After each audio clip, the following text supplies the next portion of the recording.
Hello, welcome to Taxpayer Alert. I'm Segalla. I'll be your program guide and your moderator, and I'm also president of the Calaveras County Taxpayer Association. And we want to make sure you have pencil and paper because there might be something very interesting that you might want to write down. Our programs are designed to inform the public on current things that are happening. Sometimes we have public officials, and you get the first information about something right here, and before anybody else knows about it. And this is no exception. We have a wonderful public servant with us, our fair director, our fair manager, and her name is Laurie Giannini. Laurie, welcome. Welcome. Thank you for having me. Yeah, this is really enjoyable. And I attended the fair. I was volunteering with the chamber to hand out programs, and I must have handed out 500 programs. I was getting tired. and anyway, I had some wine. We were giving out discount coupons for $1 off, and so I got one of those for myself. And then when my shift ended, I went and had some wine, and then I had a thigh chicken bowl. And between the wine and the thigh chicken bowl, I was just so happy. And but I didn't have enough time to see the whole fair, but it really was busy. Yes. Now, how did you get involved in this fair business? Well, I have a bit of a fashion background, and so my husband was already involved in the fair because he grew up here, and so we knew a lot of people at the fairgrounds, and they asked me if I would direct Miss Calaveras because of my experience with fashion shows and working with young people, and so that's how I started, and that was a long time ago, 1991. Oh, wow. Yeah. You were 13 then. Yeah, 5. and then so then you got involved with doing other things with the fair? Yes. So I started, and then in 1997, I started working on the exhibits program and started doing a lot of their marketing. Yeah. And then still was just part-time, which was a really great opportunity for us because I still got to work in my girls' classrooms and be involved in their activities. And then in 2005, I became full-time, and then I became the CEO in 2011. All right, that's interesting. Yeah. The fair seems to be doing well. It is. Well, we'll find out more about that now. Huh? Yeah. What are some of the challenges that since you've been at this for quite a while now, what are some of the challenges that you experienced? Well, in 2011, the governor cut all funding, and fairs were never fully funded. Right. There have been lots of periods of times when they weren't funded at all. And so we used to get some funding, and in 2011, all that funding was taken away. And so that made it very challenging. And so even though we were only partially funded, it was still part of our operating budget. Right. And so that was completely taken away. And so then, the challenge was, okay, how do we make this work? And so that's when our community really came together and started making just really things happening, and our board of directors just made some tough decisions, and literally I was the only staff person there, and I was only 65% at that time. And so but we had a lot of volunteers, and then when we got into season, we had part-time, and so eventually, with the help of our Friends of the Fair Foundation, things just started happening. So yeah, that's amazing. Maybe it could be self-sufficient. Well, it is in a lot of ways. Here's the thing about fairs is our community, Calaveras County, is amazing. And we can put on a fair any day of the week with no funding or help. I mean, that can just happen. Right. Where we need assistance is it's 71 acres owned by the state of California. Okay. And so because, the state really, I think, has a responsibility to maintain that property. The grounds. The grounds and the infrastructure and the, major maintenance and all those things, because the facility itself is old. Right.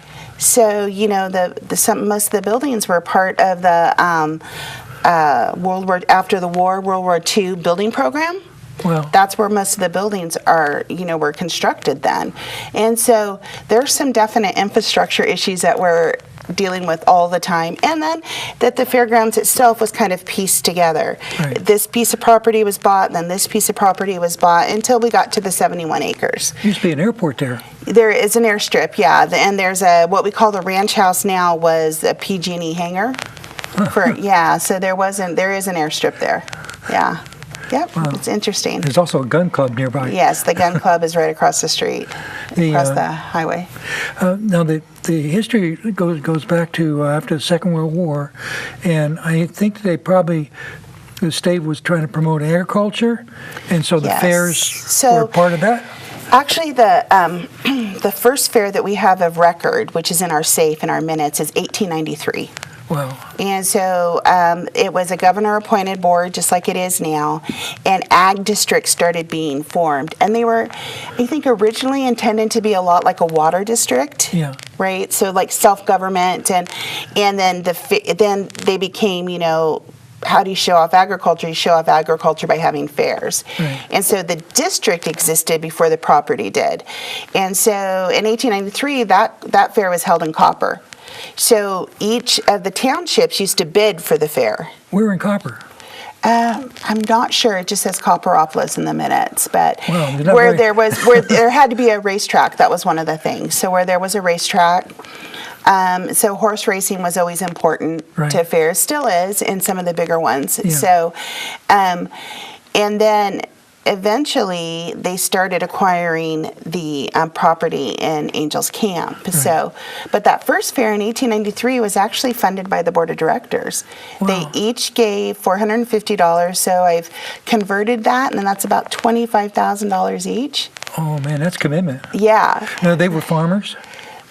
Or lawyers. It doesn't really say what their occupations were, but it was, in a lot of ways, that fair was just like the fair we have now. People came, they brought their best livestock, jams, cookies, quilts, all those kinds of things, And so then eventually, Angels Camp had the frog jump, and then in the 30s, those two events combined together and became one. Oh, okay. Now, the government structure is the state owns the grounds? The state owns the property. We all work for the state. So we work for the state of California. However, we are not funded, and so we have to do all the state reporting, but our checks are written locally. So we're not paid out of the controller's office or anything like that. So it's really different because we are fairgrounds have to make their own money. They're not given money. Recently there has been a little bit of money for some infrastructure. And then we have a bill that passed where we could get part of the funding on sales tax that is generated at fairgrounds. And that would come about in 2019, but we really don't know what that's going to look like yet. Yeah. So, but fairgrounds can be entrepreneurial. They can, we can be self-sustaining. But again, I do think the state has a responsibility for the property. Right. And just to maintain, and then when you look at what fairgrounds have become too, in 2015, we were a catastrophic event center with the Butte Fire. That's right. Right? And so in 2017, at one time, there were 18 fairgrounds deployed during fire season. They were either animal shelters, people shelters, fire camps. Right. May Dixon Fair was actually, they had to evacuate a mental institute, a hospital, and they evacuated that to the fairgrounds because there was no other place. So fairgrounds have played a really important part in not just the fair, but as a resource for the community. Yeah. So it could be a county operation. Yeah, some are. Yeah. We're an ag district. There are some that are county owned, Yeah. and there are others that are owned by associations. But we are an ag district. So Are there? I wonder if any chambers own I fairgrounds. don't think so. I know Placer County Fairgrounds, I believe now, is that property, which was a county fairgrounds, is being now ran by the tourism Okay. board. All right. So I don't, we're still part of, we're part of the Department of Food and Agriculture. Right.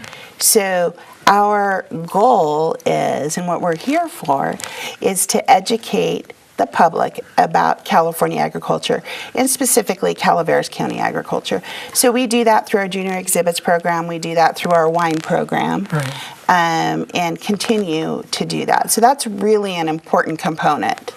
Oh, that's probably everybody's going to ask this question. Has cannabis had any connection with the fair, or No, so within Proposition 64, Yeah.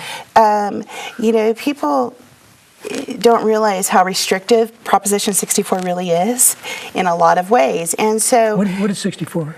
it's the cannabis that Proposition 64 made cannabis legal in the state of California. Okay.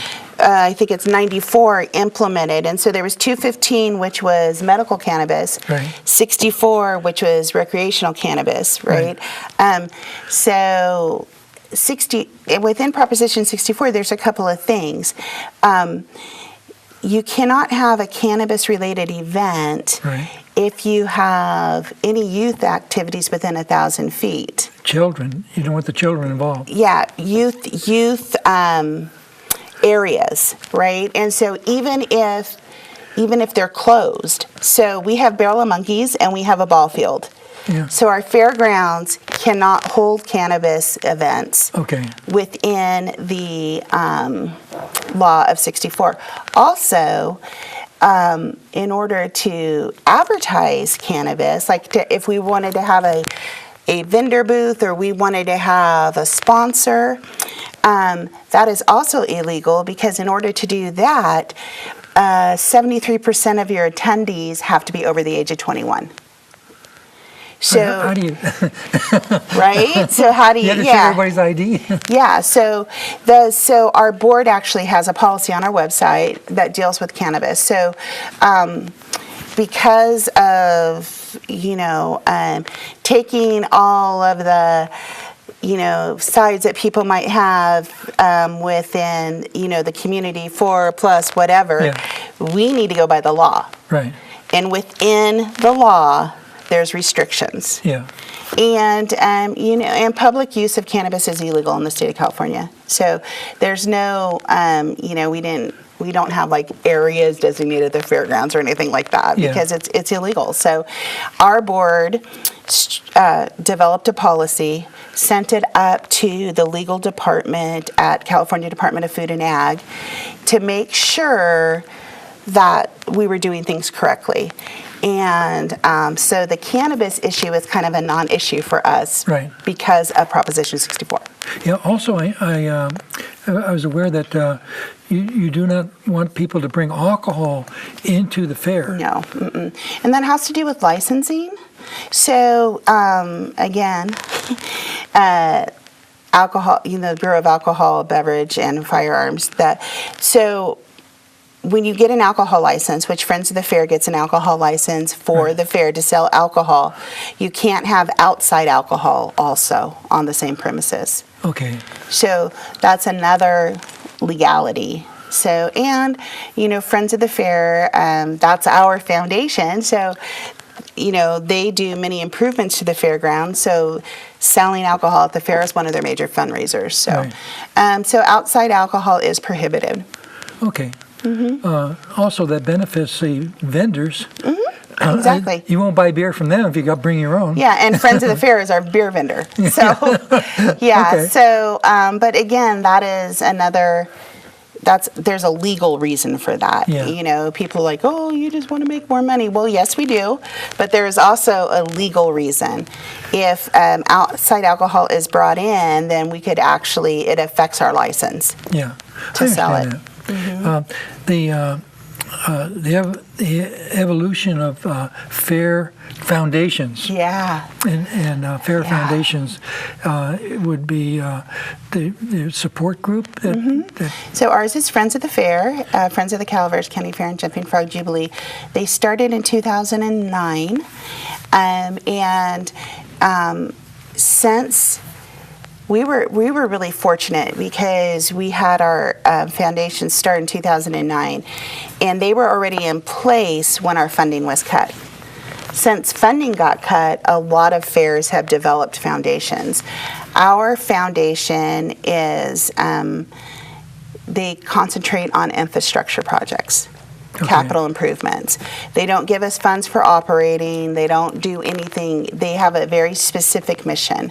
And so through that, and they purchase equipment and those kinds of things, but through that, we've been able to re-roof buildings and do some paving and buy new tables and chairs and, rock roads and buy a lawnmower. So there's been, really significant things that they've been able to do through their fundraising efforts. Now, do you have to keep track of all that activity yourself? No. Oh, thank heaven. I know, right? No, because your foundation has to be completely separate. Okay. So the foundation is, and none of our boards serve on the foundation. It's a completely different set board of directors. I do attend their meetings, right. And we do make them aware of our needs. Right. But the decision making is all theirs. Our board doesn't have any decision-making power when it's the foundation's board of directors. Okay. So does the foundation have responsibility with the operational funding of activities? No. Okay. The operations is, we're a state entity, so we're subject to audits. We have an audit. We do 2 years of review and then audit, 2 years of review. Carlson and Half does ours out of Sonora. And then all of our accounting records and our statement of operations, they go to the state. Okay. So the Friends of the Fair, they're separate and they do their own internal audit. Now, I understand that the governor appoints the fair directors. Mm-hmm. Is that yeah, true? That's correct. How does that process work? There's just an application process. So if you want to be a fair director, you turn an application? Yep, and it's on our website under the directors page. And so it's like any other appointment that the governor can make. They're not paid. It's not a paid appointment. There's no perks. Just to get to have fun at the fairgrounds. But you get a free pass? Yeah, you get a pass. But so they're volunteers. It's a volunteer board, but right. You do have to go through a pretty rigorous application process. Do you have to write down what your political party is? Yes. Okay. Yeah. Now, does the fair board have a sprinkling of all different political? They do. This Governor Brown, has appointed both Republicans and Democrats, and so did the prior governor. Oh, okay. So, That's pretty fair. Yeah, and what this governor's done a really good job of is geographically spreading them out, because I have a director from Copper, yeah. I have a director from Murphy's, I have a director from Angels Camp, I have a director from Oak Hill, I have a director from Valley Springs, I have a director from San Andreas, and so... Is it by district? No, it's not by district. So I have been there where our board was more Highway 4 centric. Yeah. This governor is really, and their backgrounds are very different. Our Gloria Grimes from West Point, she is the tribal chairman for the Miwoks, Calaveras Miwoks. Wow. And, Evan Garamendi was on the school board, retired teacher. Kathy Campbell was a teacher, but she's really has a marketing company. Darren Mills is in manufacturing. Steve Wooster is a farmer, rancher. Is he the Copperopolis area? Yeah, he's a rancher. And so then... I think he's on the planning commission, too. No, his brother's on the planning commission. Yeah. Okay. Yeah. And then Bob Trincaro was a partner in Greenhorn, but he also retired from the University of Hayward, so he was a professor and did a lot of fundraising there. And so Gay Callan has Chatham Vineyard. So they all come, they all bring something very special, and they're a really great mix. All right, that's cool. And Taliba Al-Rafiq, I forgot about her. So she has a wonderful business head and has a cashmere farm. Yeah, she raises goats. Yeah, cashmere. She was a director on the chamber at the same time I was. Yeah, and we got involved in a lot of different projects together. So I really admire that lady. She is, and she's super bright. Yeah. She's one of the brightest women I've ever met. She just is very smart. And she has a sense of humility, but at the same time, a ability to reach out and get things done. She's an amazing woman, and someday you need to interview her and find out her family story, because it's pretty amazing. This is kind of interesting. We interviewed our assessor, and Leslie Davis. Yeah. And she referred people she thought would be really good to be on this program, and she referred you. And I never thought of Taliba. She would be a good she guest. Would be. I'm going to put her on her schedule. Yeah, she would be a really good guest, because she's very outgoing too. She's very outgoing, and she has a really amazing family story. Her mom just turned 100. Oh no. Yeah.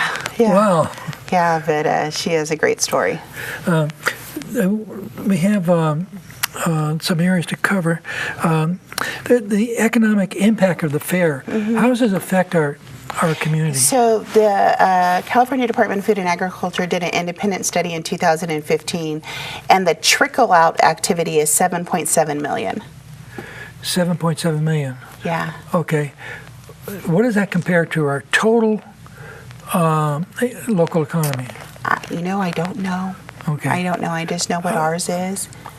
I don't got know a feeling what it's probably a pretty good percentage of our total economy. Yes, it's a number we're proud of. That it generates that much for the community. There was a state law passed. Our Taxpayer Association really opposed it, and still do. And this is a tax on gasoline and on automobiles if you own a car. And part of it was a 20% tax or a 20-cent tax on diesel fuel. And I'm wondering, I haven't seen anything reported about it, but it seemed all the trucks that drive in and out of our county, including the fair, are burning this fuel. I wonder what the effect of that additional cost is. I don't know. I know that it's significant for, like, California Carnival, Kevin and Jane Tate that own our Carnival company. Yeah. That fuel increase was significant for them. Right. Because they have all those semis, you know, and then you think about all the trucks that are delivering food and, beverages, and then all the trucks that are hauling livestock. So I'm sure it's very significant. Yeah. It'd be good, we don't have the brains. Well, maybe we have the brains. We don't have the talent. Yeah. We don't have the volunteers. But something that should be done is to figure that out. Figure that out and find out what the true consequences to the taxpayer is. Yeah. And then let that be known. Yes, and then where is that money going? Yeah. That's the other side of the story. Yeah. Because quite often the state has a bill that taxes people, but the bill does not require it to be spent on what it says it's for. In other words, it could be for roads, but it's spent on trains. Yeah. Or it's spent on something else. Yeah. And the people quite often don't understand or don't even know what's happening to the money. But when they vote for something, misconceptions. Misconceptions, and that's we have a misconception about the fair often, that people think we're funded. Yeah. You know, so why are you charging? We pay taxes. Well, you pay taxes, but they don't really, we don't see them, you know? Yeah. So there is kind of a misconception, you know? But on the flip side of that, with the state, it is a beautiful property that they own. It is. It's a beautiful property. So, you know, and it was acquired in many different, like I said, different sections. And so sometimes, a lot of times the infrastructure is really challenging because we put this in, and then we put this in, and we put this in, and really wasn't written down. And the whole fairgrounds itself, which is really interesting, they call it Frog Town, you know, but the state of California owns all the infrastructure. So PG&E comes outside our gates, and then everything inside we own. UPUD comes over here, everything's inside we own. So, and our own sewer system. We own that. So, which I guess back, you know, whenever, it made a lot of sense. But now, if something goes bad, I can't call PG&E. Who do you call? An electrician. Oh, Gold well, Electric. yeah, I should have thought of that. Yeah, or you know, the water. We're getting really good at fixing our own water pipes, but it's all really kind of interesting because, like the sewer system, I don't have a certificate in sewers. Yeah. With for sewer to maintain a sewer, so you have septic tanks and leach fields. We have a pond. Okay. We have an evaporation pond, and so what happens is, luckily, and thank goodness, we contract with the City of Angels. They have somebody on staff that has that certification, and they maintain all the record keeping because I didn't go to sewer school. So I didn't know I had to be a utilities manager when I took this job, but it's really interesting. Now, is this pond upwind from the fairgrounds? Yes, it's next to the ballpark, so it does pretty well. Between our ballpark and the gun club. Yes. Okay. Yeah.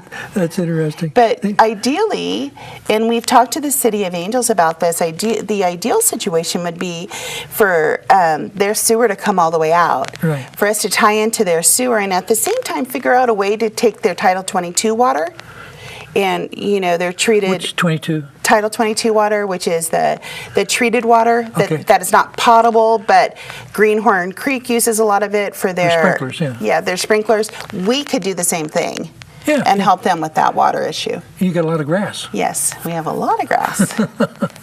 Well, that's interesting. So the bottom line, the fair is creating $7 million towards our local economy. Yes, it is. Which means people are being hired not just at the fair, but otherwise as well. And what do you see coming ahead at the fairgrounds? We have about a minute left. Okay, what do I see coming ahead? I think, well, you know, I think we're going to keep doing what we're doing, but we do have a long-range planning, Vision 2020, which is a lot of our local stakeholders, and we're figuring out what improvements to make and how to get them done. That would be aesthetically beautiful. That would create revenue. Right. And so that's pretty exciting. We have lots of stuff in the works. That's good. So glad to have you again. Nice to be here. It was fun.